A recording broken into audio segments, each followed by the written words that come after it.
Assalamualaikum warahmatullahi wabarakatuh.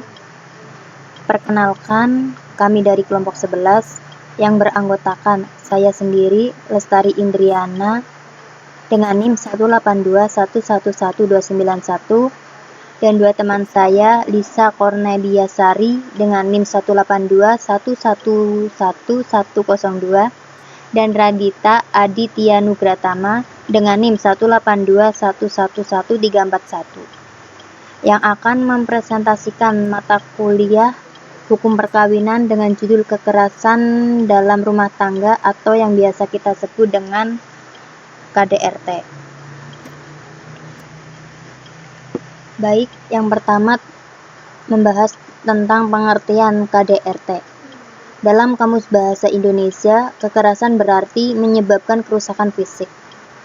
Dengan demikian, kekerasan merupakan wujud perbuatan yang lebih.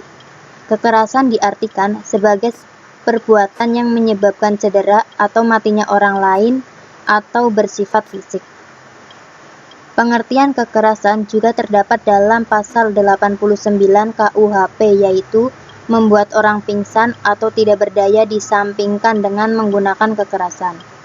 Melakukan kekerasan memiliki arti mempergunakan tenaga atau kekuatan jasmani tidak kecil secara yang tidak sah. Yang selanjutnya, faktor penyebab kekerasan dalam rumah tangga. Yang pertama ada citra diri yang rendah dan frustasi. Maksudnya, faktor ini biasanya muncul jika sang suami sedang merasa putus asa dengan masalah dalam pekerjaan yang sedang dikerjakan. Di sisi lain, sang istri terus menekan sang suami untuk melaksanakan tanggung jawabnya untuk memenuhi kebutuhan ekonomi keluarga. Dengan keadaan seperti ini, kemudian menyebabkan tingkat frustasi semakin besar pada sang suami, yang kemudian tingkat emosinya meledak dan akhirnya terjadilah KDRT. Faktor yang kedua, komunikasi. Maksudnya, komunikasi dalam keluarga merupakan faktor terpenting dalam menentukan keharmonisan suatu rumah tangga.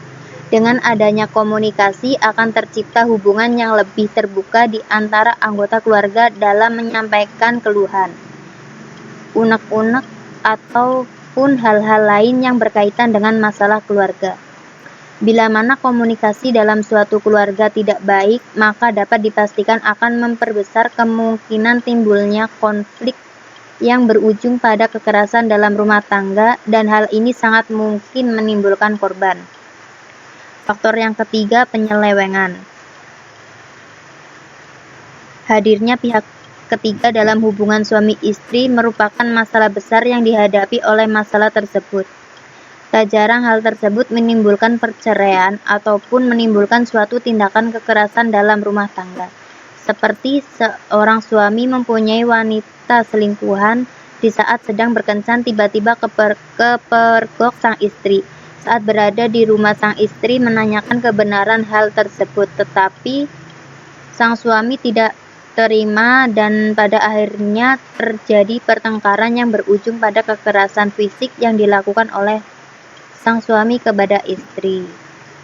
Pada beberapa kasus seperti ini, yang menjadi tersangka adalah sang suami dan yang menjadi korban adalah sang istri ataupun sang anak yang menjadi pelampiasan dari penyelewengan ini. Faktor yang keempat ada perubahan status sosial. Faktor penyebab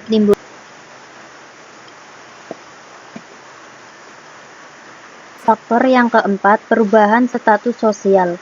Faktor penyebab timbulnya KDRT pada keluarga masyarakat perkotaan dengan tingkat kehidupan ekonomi yang menengah ke atas adalah masalah gaya hidup dengan gengsi yang tinggi pada keluarga tersebut. Masalah ini akan muncul jika terjadi berkurangnya sumber pendapatan, berakhirnya masa jabatan. Dengan munculnya kasus seperti ini, kemudian membuat masing-masing anggota keluarga merasa malu dengan orang sekitar dan kemudian memberikan tekanan yang berlebihan kepada pihak yang berperan sebagai pencari nafkah atau suami. Akibatnya akan memicu munculnya potensi KDRT di dalam keluarga. faktor yang terakhir, ada kekerasan sebagai sumber penyelesaian masalah. Budaya kekerasan dalam rumah tangga berkaitan erat dengan masalah kekerasan yang pernah dialami dari sejak lahir, sudah berada pada lingkungan yang keras dan terus dididik dengan nilai yang berhubungan dengan unsur kekerasan. Maka saat ia berkeluarga akan menggunakan kekerasan sebagai sarana yang paling tepat dan cepat untuk menyelesaikan suatu masalah. Selanjutnya ada bentuk-bentuk dari KDRT. KDRT merupakan sikap menengah. Setiap perbuatan yang dapat melukai hati maupun fisik, maka termasuk KDRT. Bentuk-bentuk KDRT yang sering terjadi dalam rumah tangga yang istri lebih sering menjadi korbannya daripada suami, meskipun pada sebagian kecil kasus, yaitu yang pertama, kekerasan fisik. Kekerasan fisik sering mengakibatkan rasa sakit, jatuh sakit, hingga luka berat.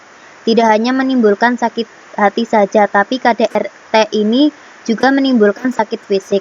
Beberapa bentuk KDRT misalnya menampar, memukul, menendang, dan lain sebagainya. Yang kedua, berupa kekerasan psikis atau perbuatan yang mengakibatkan ketakutan, hilangnya kepercayaan diri, kemampuan untuk bertindak, rasa tidak berdaya, dan atau penderitaan psikis berat pada seseorang.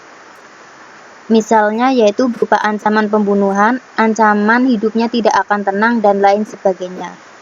Yang ketiga ada kekerasan seksual yang dilakukan terhadap orang yang menetap dalam lingkup rumah tangga dan pemaksaan hubungan seksual terhadap salah satu seorang dalam lingkup rumah tangga dengan orang lain untuk tujuan komersial dan atau tujuan tertentu.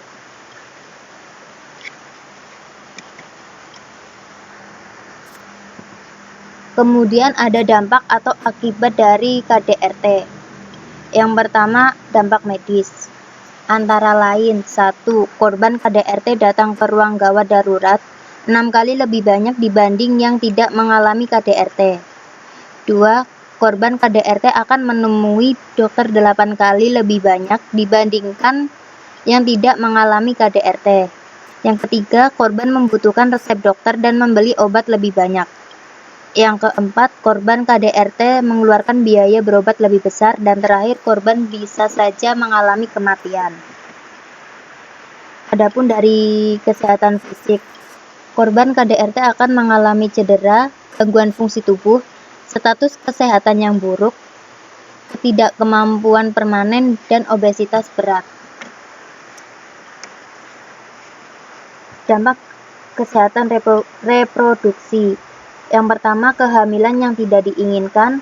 2. Korban KDRT akan mengalami HIV. Yang ketiga, gangguan ginekologi dan komplikasi kehamilan. Dilihat dari dampak emosionalnya, korban KDRT akan mengalami depresi, gangguan makan, disfungsi seksual, percobaan bunuh diri, keadaan stres pasca trauma, dan perasaan harga diri rendah. Adapun dampak personal atau keluarga, 1. Anak-anak yang dibesarkan di rumah dengan kekerasan rumah tangga memiliki kemungkinan yang lebih besar bahwa hidupnya akan dibimbing dengan kekerasan. 2. Peluang terjadinya perlakuan kejam terhadap anak-anak lebih tinggi dalam rumah yang mengalami KDRT. Ketiga, anak-anak yang mengalami masalah dalam keadaan mentalnya, termasuk di dalamnya perilaku antisosial dan depresi. Yang terakhir, anak-anak mengalami mimpi buruk, ketakutan, nafsu makan menurun, dan lamban dalam belajar. Anak-anak dapat mengalami luka, cacat fisik, cacat mental, dan kematian. Dampak masyarakat. Pertama, pewaris lingkaran kekerasan secara turun-menurun atau dari generasi ke generasi. Selanjutnya, mempertahankan kepercayaan yang keliru bahwa pria lebih kuat dan berhak melakukan kekerasan. Yang ketiga, kualitas hidup sesama anggota masyarakat merosot karena wanita yang dianiaya tidak mengambil peran yang selayaknya dalam kehidupan bermasyarakat. Adapun dampak psikologis. Dalam psikologis, kekerasan yang berulang dan dilakukan oleh seorang yang memiliki kedekatan hubungan dengan korban adalah jatuhnya harga diri dan konsep diri korban. Ia akan melihat dirinya negatif, bahkan menyalahkan diri sendiri dan menganggap diri sebagai penanggung jawab tindak kekerasan yang dialaminya. Korban juga akan menghayati depresi dan bentuk-bentuk gangguan lain sebagai akibat dari bertumpuknya tekanan, kekecewaan, ketakutan, dan kemarahan yang tidak dapat diungkapkan secara terbuka. Rasa takut tersebut mengendalikan perilakunya. Kekerasan dalam rumah tangga menurut Islam. 1. Qadzaf, yakni melempar tuduhan, misalnya menuduh wanita baik-baik berzina tanpa bisa memberikan bukti yang bisa diterima oleh syariat Islam. Yang kedua, membunuh, yakni menghilangkan nyawa seseorang. Yang ketiga, mensodomi, yakni menggauli wanita pada duburnya. Yang keempat, penyerangan terhadap anggota tubuh, yakni sanksi hukumnya adalah membayar diat 100 ekor unta tergantung pada tubuh yang disakiti. Yang kelima, perbuatan cabul, yakni seperti berusaha melakukan zina dengan perempuan namun belum sampai melakukannya. Adapun solusi dari tindakan kekerasan dalam rumah tangga. Pertama, keluarga lebih mendekatkan diri kepada Allah dan sering berdoa bersama sehingga ikatan keluarga semakin kuat. 2. Lebih sering berkomunikasi dengan keluarga, terutama suami dan istri. Yang ketiga, figur istri harus lebih kuat untuk mendidik anak dan tidak melakukan kekerasan ketika sedang marah. Yang keempat, ketika ada masalah harus diselesaikan dengan komunikasi yang baik. Kesimpulan dari pembahasan tadi yakni kekerasan adalah tindakan yang membawa kekuatan untuk melakukan paksaan ataupun tekanan berupa fisik maupun non-fisik, atau juga dapat diartikan sebagai suatu serangan atau invasi fisik ataupun integritas mental psikologis seseorang. Menurut pasal 1 angka 1 Undang-Undang Nomor 23 Tahun 2004 disebutkan bahwa KDRT adalah setiap perbuatan terhadap seseorang, terutama perempuan yang berakibat timbulnya kesengsaraan.